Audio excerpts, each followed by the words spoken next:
रात्रीचे 2:37 तुम्ही अंथरुणात आहात. लाईट बंद आहे. घरात सगळं शांत आहे. पण तुमच्या डोक्यात एक वादळ सुरू आहे. ती मला इग्नोर का करतीये? मी उद्याच्या मीटिंगमध्ये काय बोलणार? मी तेव्हा असं का केलं? माझं फ्युचर काय होणार? तुम्ही डोळे मिटण्याचा प्रयत्न करता, पण डोकं म्हणतं, थांब, अजून एक विचार. मित्रांनो, जर हे तुमच्यासोबत होत असेल तर तुम्ही एकटे नाही, आणि याचा अर्थ तुम्ही कमकुवत आहात असाही नाही.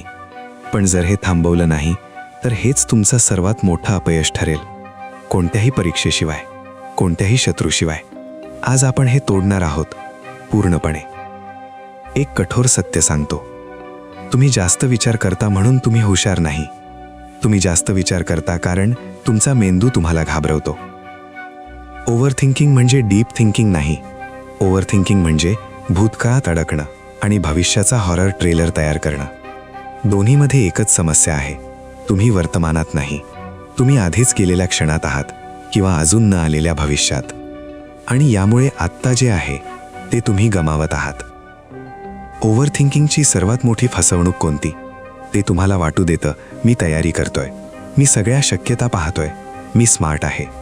पण प्रत्यक्षात तुम्ही फक्त घाबरत आहात.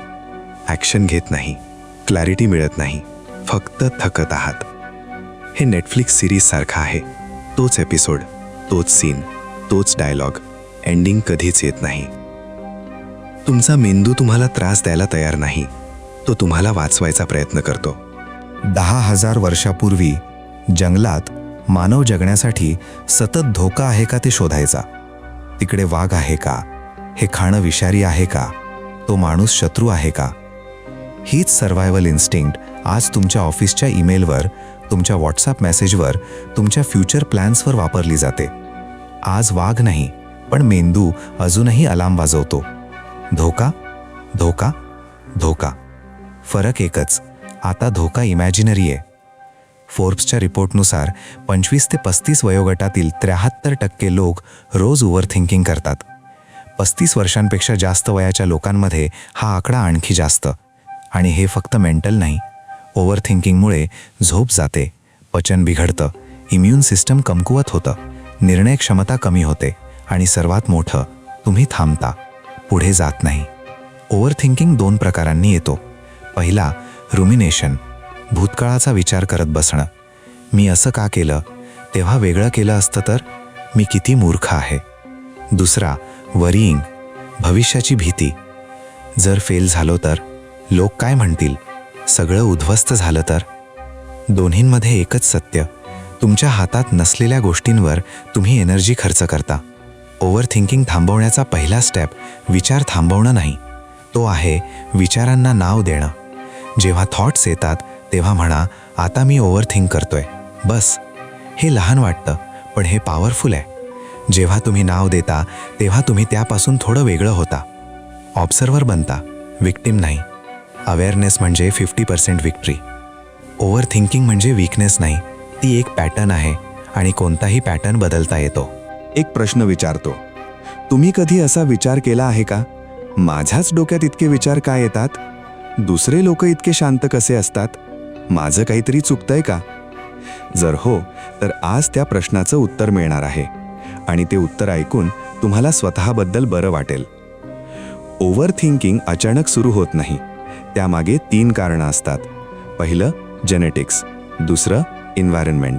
तिसरं, तुमचा दृष्टिकोन. तिन्ही एकत्र काम करतात. तुमच्या मेंदूमध्ये एक छोटा भाग असतो, अॅमिग्डला. हा भाग भीती आणि चिंता हाताळतो. ज्यांचा अॅमिग्डला जास्त ॲक्टिव्ह असतो ते लोक धोका लवकर ओळखतात. हे सर्व्हायव्हलसाठी चांगलं होतं जेव्हा खरे वाघ होते. पण आज तोच अॅमिग्डला एखाद्या व्हॉट्सॲप मेसेजवर किंवा बॉसच्या ईमेलवर पॅनिक रिस्पॉन्स देतो. एन्व्हायरमेंटचा परिणाम. जर तुम्ही अशा घरात वाढलात जिथे सतत ताण, टीका किंवा असुरक्षितता होती, तर तुमचा मेंदू अलर्ट मोडमध्ये वाढतो, सतत रेडी असतो, कुठून धोका येईल. आणि आज social media overload, news negativity, comparison culture, हे सगळं तुमच्या मेंदूला सतत ओव्हर स्टिम्युलेटेड ठेवतं. ओव्हर स्टिम्युलेशन म्हणजे अधिक विचार, अधिक चिंता, अधिक थकवा. दृष्टिकोन सर्वात मोठा फरक. पण एक गोष्ट लक्षात ठेवा, जेनेटिक्स आणि एन्व्हायरमेंट तुमची स्टोरी सांगतात, पण तुमचं भविष्य ठरवत नाहीत. कारण एक तिसरी गोष्ट आहे, तुमचा दृष्टिकोन. जेव्हा तुम्ही घटनेकडे पाहण्याचा दृष्टिकोन बदलता तेव्हा घटना तशीच असते, पण तुमची प्रतिक्रिया वेगळी असते. स्टिम्युलस आणि रिस्पॉन्स यांच्यामध्ये एक जागा असते, त्या जागेत बदल सुरू होतो. आता सोल्युशनवर येऊया. 4A formula. 4 steps, 1 system. Step 1, avoid. Triggers ओळखा. तुमचे विचार रँडमली येत नाहीत, ते स्पेसिफिक ट्रिगर्समुळे येतात. रात्री सोशल मीडिया स्क्रोल केल्यावर, एखाद्या स्पेसिफिक व्यक्तीशी बोलल्यावर, एकट्याने बसल्यावर. ट्रिगर ओळखणं म्हणजे खेळाचे रूल्स समजणं. रूल्स माहिती नसतील तर जिंकणं कठीण. प्रॅक्टिकल. आजपासून एक डायरी ठेवा. जेव्हा ओव्हरथिंकिंग येतं, लिहा. कधी, कुठे, काय झालं होतं. पॅटर्न दिसेल. पॅटर्न दिसला की कंट्रोल सुरू होतो. Step 2, alter. परिस्थिती बदला. ट्रिगर टाळता येत नसेल तर परिस्थिती बदला. मोठं काम तुम्हाला घाबरवतं, ते तोडा. एक मोठा प्रोजेक्ट म्हणजे 100 छोटी टास्क्स. पहिली टास्क करा, बाकी विसरा. क्लॅरिटी मिळाली की मेंदू शांत होतो. Step 3, accept. जे बदलता येत नाही ते स्वीकारा. हा सर्वात कठीण स्टेप आहे, पण सर्वात पॉवरफुल सुद्धा. भूतकाळ बदलणार नाही, इतर लोक तुमच्या मनाप्रमाणे वागणार नाहीत, काही गोष्टी तुमच्या टाईमलाईनवर चालणार नाहीत. हे स्वीकारणं म्हणजे हार मानणं नाही. हे म्हणजे जे कंट्रोलमध्ये नाही त्यावर एनर्जी खर्च न करणं, आणि जे कंट्रोलमध्ये आहे त्यावर पूर्ण फोकस करणं. Step 4, adapt. दृष्टिकोन बदला. शेवटचा स्टेप, सिच्युएशन बदलता येत नसेल तर पर्स्पेक्टिव्ह बदला. मी फेल झालो असं म्हणण्यापेक्षा मला एक महत्त्वाचा धडा मिळाला असं म्हणा. हे नातं तुटला असं म्हणण्यापेक्षा मला माझी किंमत समजली असं म्हणा. ही नोकरी गेली असं म्हणण्यापेक्षा एक नवीन संधी येतेय असं म्हणा. हे टॉक्सिक पॉझिटिव्हिटी नाही, हे इमोशनल इंटेलिजन्स आहे. मनातले विचार राक्षसासारखे वाटतात, पण कागदावर लिहिले की छोटे होतात. का? कारण जेव्हा विचार मनात असतात ते ब्लर असतात, ते एनॉर्मस वाटतात, पण लिहिल्यावर ते स्पेसिफिक होतात, ते रिअल होतात, आणि मग सॉल्युशन्स दिसतात. Stress journaling. 4 प्रश्न. पहिला, मला नेमकं काय त्रास देतंय. दुसरा, हा विचार फॅक्ट आहे की कल्पना. तिसरा, वर्स्ट केस सिनारिओ काय. चौथा, मी ते हँडल करू शकतो का. बहुतेक वेळा चौथ्या प्रश्नाचं उत्तर असेल, हो, मी हँडल करू शकतो. जेव्हा नेगेटिव्ह थॉट येतो, थांबा. स्वतःला विचारा, हा विचार 100% सत्य आहे का. काय पुरावा आहे. माझा जवळचा मित्र मला काय सांगेल. उदाहरण, मी हे काम करू शकत नाही. थांबा. पुरावा, मी या अगोदर अशा अनेक गोष्टी केल्या आहेत. मी शिकत आहे, मी प्रयत्न करतोय. Thoughts are not facts. Thoughts are not facts. Thoughts are not facts. हे 3 वेळा स्वतःला सांगा. एक प्रश्न विचारतो, तुम्ही कधी असा दिवस अनुभवला आहे का. सकाळी उठलात, प्लॅन केला होता, सगळं काही क्लिअर होतं, पण संध्याकाळी बघितलं, काहीच झालं नाही. का? कारण दिवसभर डोक्यात विचारांचं वादळ होतं. हे आधी करू की ते. हे बरोबर आहे का. लोक काय म्हणतील. आणि शेवटी थकलात, झोपलात, उद्यावर सोडलात. मित्रांनो, हे लेझी असण्याचं लक्षण नाही, हे ओव्हर थिंकिंगचा सर्वात धोकादायक परिणाम आहे. Action paralysis. आज आपण हे तोडणार आहोत, कायमचं. एक सत्य लक्षात ठेवा, ओव्हर थिंकिंग तेव्हा वाढतं जेव्हा मन रिकामं असतं. रिकामं मन म्हणजे विचारांसाठी खुलं मैदान. आणि विचार आले की अँझायटी येते. अँझायटी आली की ॲक्शन थांबतो. म्हणून पहिला उपाय, तुमच्या वेळेला दिशा द्या. कामं 4 भागात विभागा. पहिला, अर्जंट आणि इम्पॉर्टंट, आत्ता करा. दुसरा, इम्पॉर्टंट पण अर्जंट नाही, शेड्यूल करा. तिसरा, अर्जंट पण इम्पॉर्टंट नाही, डेलिगेट करा. चौथा, नॉट अर्जंट आणि नॉट इम्पॉर्टंट, डिलीट करा. क्लॅरिटी आली की मेंदूला विचार करायला कमी जागा मिळते. मला अँझायटी कमी करायची आहे. हे उद्दिष्ट आहे का इच्छा. इच्छा आणि उद्दिष्ट यात फरक आहे. इच्छा म्हणजे मला पुढे जायचं आहे. उद्दिष्ट म्हणजे मी नेमकं कुठे जाणार आहे. SMART फ्रेमवर्क वापरा. S स्पेसिफिक, नेमकं काय. M मेजरेबल, किती. A अचिवेबल, शक्य आहे का. R रेलेव्हंट, माझ्यासाठी महत्त्वाचं आहे का. T टाईम बाउंड, कधीपर्यंत. उदाहरण X मला कॉन्फिडेंट व्हायचं आहे. V मी पुढच्या 30 दिवसांत दर आठवड्यात एक नवीन गोष्ट माझ्या मित्रांसमोर शेअर करेन. स्पेसिफिक गोल तुमच्या मेंदूला एक क्लिअर डिरेक्शन देतो. डिरेक्शन मिळाली की ओव्हर थिंकिंग कमी होतं. तुम्हाला माहिती आहे का, एक सामान्य माणूस दिवसभरात सुमारे 35,000 निर्णय घेतो. लहान लहान, काय घालायचं, काय खायचं, आधी काय करायचं, कोणाला रिप्लाय द्यायचा. प्रत्येक निर्णय मेंटल एनर्जी खातो. संध्याकाळपर्यंत तुमची डिसिजन मेकिंग क्षमता जवळजवळ संपलेली असते. म्हणूनच रात्री सर्वात जास्त ओव्हर थिंकिंग होतं. मेंदू थकलेला असतो, पण विचार थांबत नाहीत. Solution, routine. रूटीन म्हणजे प्रीमेड डिसिजन्स. काय घालायचं ठरवलेलं आहे, काय खायचं ठरवलेलं आहे, कधी उठायचं ठरवलेलं आहे. जितके कमी छोटे निर्णय, तितकी जास्त एनर्जी महत्त्वाच्या गोष्टींसाठी. जर मी तुम्हाला सांगितलं की तुमच्या शरीरावर काम केल्याने तुमचं मन शांत होऊ शकतं, तर मन आणि शरीर वेगळे नाहीत. जेव्हा शरीर ताणलेलं असतं, मन अलर्ट मोडमध्ये जातं. जेव्हा शरीर शांत असतं, मन शांत होतं.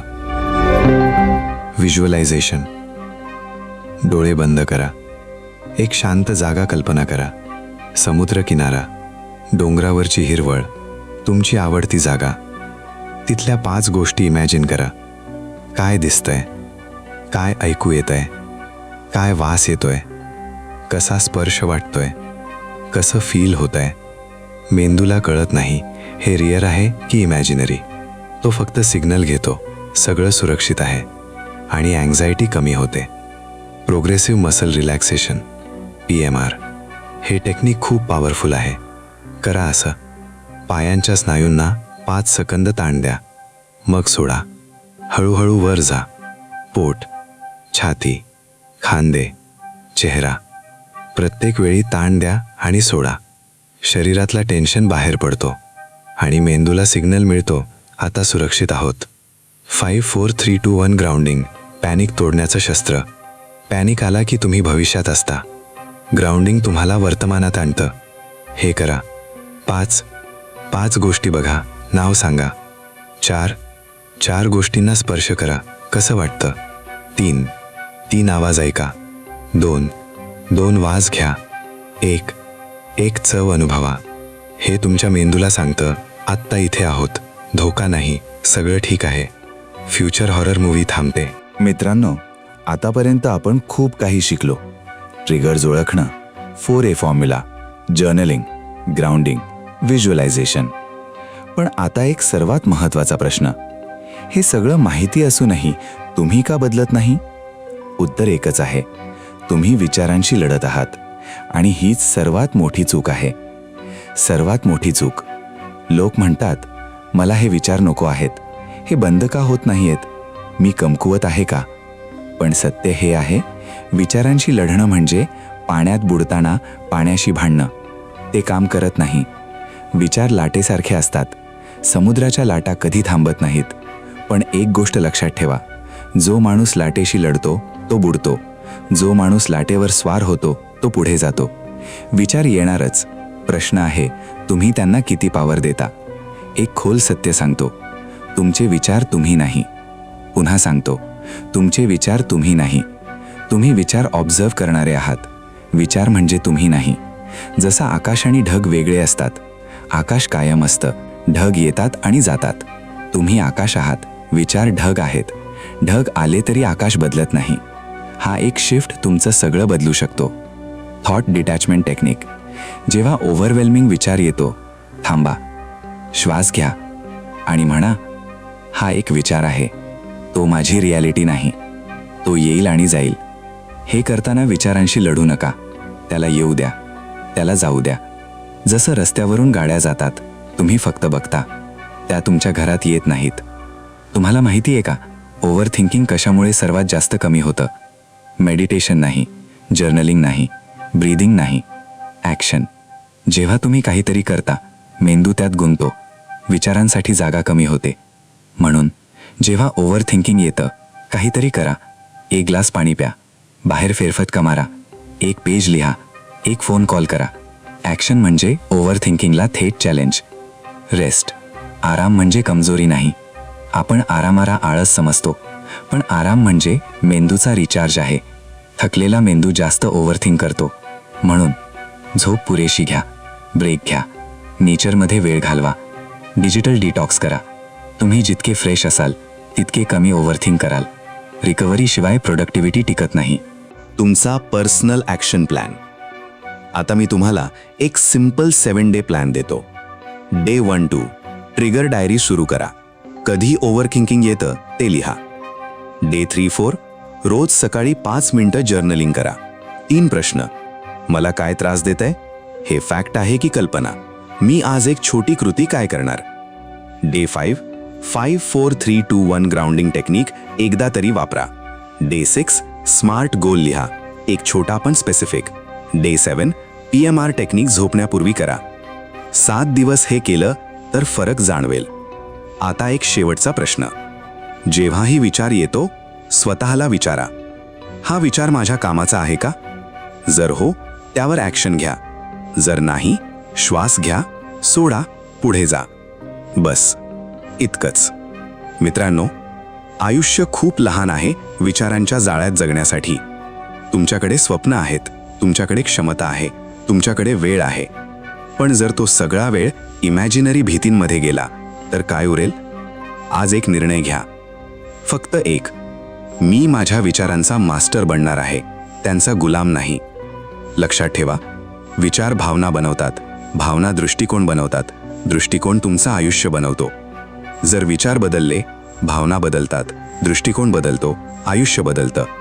हे मॅजिक नाही, हे सायन्स आहे, हे प्रॅक्टिस आहे, हे तुमच्या हातात आहे. जर आजच्या व्हिडिओने तुम्हाला एक नवीन दृष्टिकोन दिला असेल तर आत्ता कमेंट करा, मी माझ्या विचारांवर कंट्रोल घेणार. हे लिहिणं म्हणजे तुमच्या मेंदूला एक कमिटमेंट, आणि कमिटमेंट म्हणजे बदलाची सुरुवात. हा व्हिडिओ त्या एका मित्राला शेअर करा जो रात्री जागतो आणि विचार करत राहतो, कारण कदाचित त्याला हे ऐकण्याची गरज आहे. अशाच जीवन बदलणाऱ्या विषयांवर खोल आणि प्रॅक्टिकल माहितीसाठी आमच्या चॅनलला आत्ताच सबस्क्राईब करा. जय महाराष्ट्र.